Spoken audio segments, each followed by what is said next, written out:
Ravi was a 24-year-old university student from a small town. He came to the city on a scholarship, juggling part-time jobs just to survive. His life was a constant struggle, cheap meals, second-hand books, and sleepless nights. But he had dreams, big ones, and he was willing to pay any price to make them come true. One day, while working as a part-time helper at an elite art gallery, he met Mrs. Eliza Verma, a 71-year-old millionaire art collector.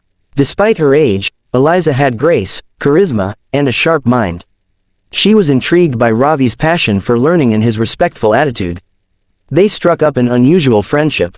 Over time, Eliza started visiting the gallery more often asking for Ravi's opinions on art. They began having long conversations over coffee, discussing life, loneliness, ambition, and regrets. For the first time in years, Eliza felt emotionally connected to someone. And Ravi, though puzzled, felt a strange comfort in her presence.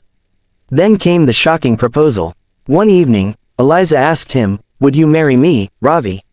Ravi laughed awkwardly. "You're joking, right?" But she wasn't. Eliza explained that she had no family left, no one to trust, and she wanted to spend her remaining years in companionship, not in loneliness.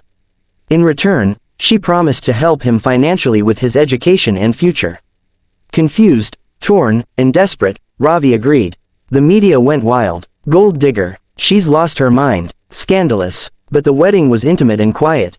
Ravi moved into her grand mansion, stunned by the luxury, golden chandeliers, marble floors, vintage paintings. Yet, it all felt surreal. The first week passed peacefully.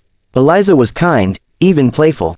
They laughed at silly movies, had long dinners, and shared stories.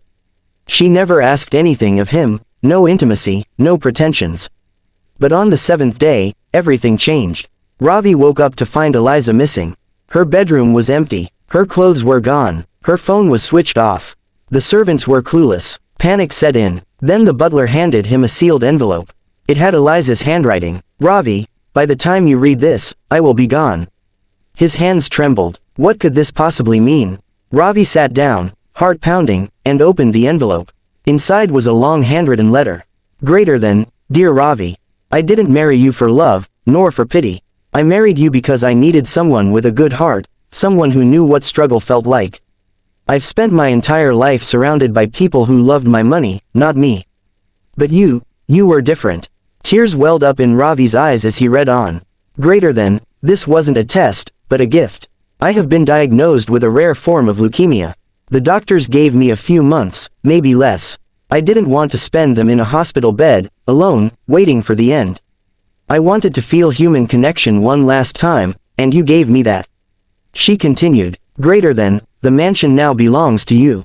So does 70% of my estate. You'll find the legal documents in the study. I've also set up a scholarship fund under your name, for students like you who deserve a chance. But there's one condition. Use this blessing not for luxury, but for purpose. Help others, the way you wanted someone to help you." Ravi sat frozen. The mansion, the wealth, everything, it was now his. But the woman who had given him all this, was gone. He found the documents as she said, along with a video message she had recorded for him. In the video, Eliza smiled warmly, "Live your life, Ravi.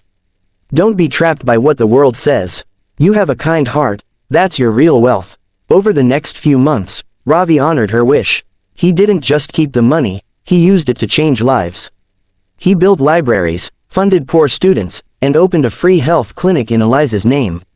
The media that once mocked him now praised him. But Ravi never cared for the fame.